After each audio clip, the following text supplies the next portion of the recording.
Uh, Another salty, cold January day.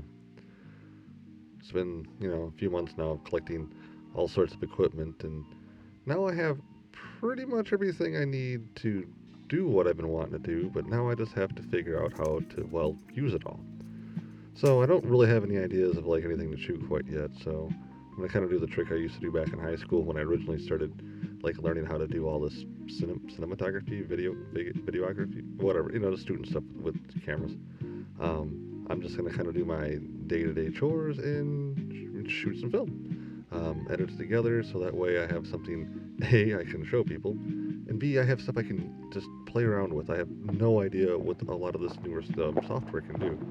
A lot of the basic editing hasn't really changed all that much since when I did it in high school, like 15, climbing really quite closely now to 20 years ago.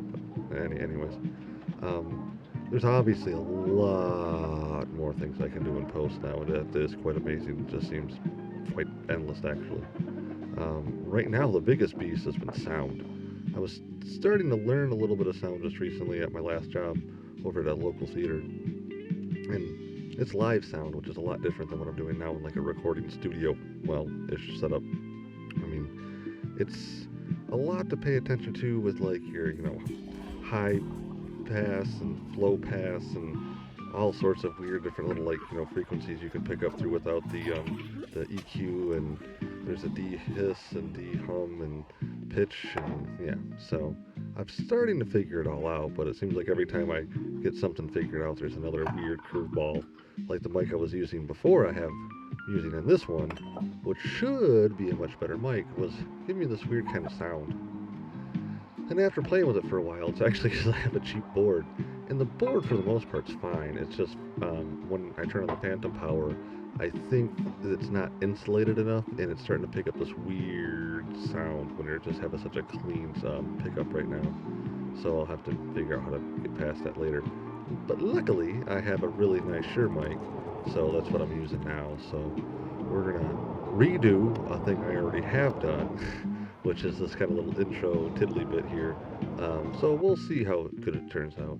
The other one's not bad, but it, I knew I had a weird sound to it, and I tried to clean it up the best I could. And at least it gave me a chance to really play with every single kind of thing on here, well, that I could find. There's like two or three other different kinds of gates and stuff I've seen people messing with that I haven't got to yet. So I guess I didn't really truly use everything, but anyways, this will give me a chance to also learn things like in these scenes here now back in the house.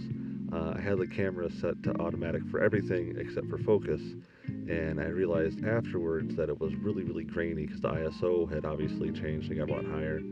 So I tried to make some adjustments in post with a little bit of things I know how to do here with color and fusion, and it really didn't do much. At least I couldn't figure out how to do anything with it quite yet, anyways. So now I know I have to pay attention to my ISO. Not let manual scare me too much, and eat up too much of my time of trying to figure things out. So for now, I'm just gonna keep on doing smaller projects like this one, where I'm just kind of doing chores and figuring out things like sound. And then next, I think I'm going to play more with Fusion. So I don't know what I'm going to do. One friend recommended sticking with what I know and kind of, the common theme of what I'm doing with this thing, and go through the contents of my backpack. I made a solar generator over the years, over the summer, and a lot of people seem to be pretty interested in that. So I might do something about that, or even talk about the stove you see in this. I put that in this here too. It's actually a backpacker stove. I retrofitted to actually go through a window. It sounds kind of weird, but I guess that's it. I'm gonna show maybe a little bit of like clipping together over this last little bit here, and so that we kind of all see what this goes through to make this happen. And I guess I will wrap up here. Thanks to anybody listening to this on YouTube. Like and subscribe if you'd like to kind of see where I go from here. Things can only kind of get better, and hopefully we'll get some more content and hook up with some friends and family and just continue having fun with this new creative medium. Thank you, and take care out there. Bye. I don't think anybody's ever going to watch this crap.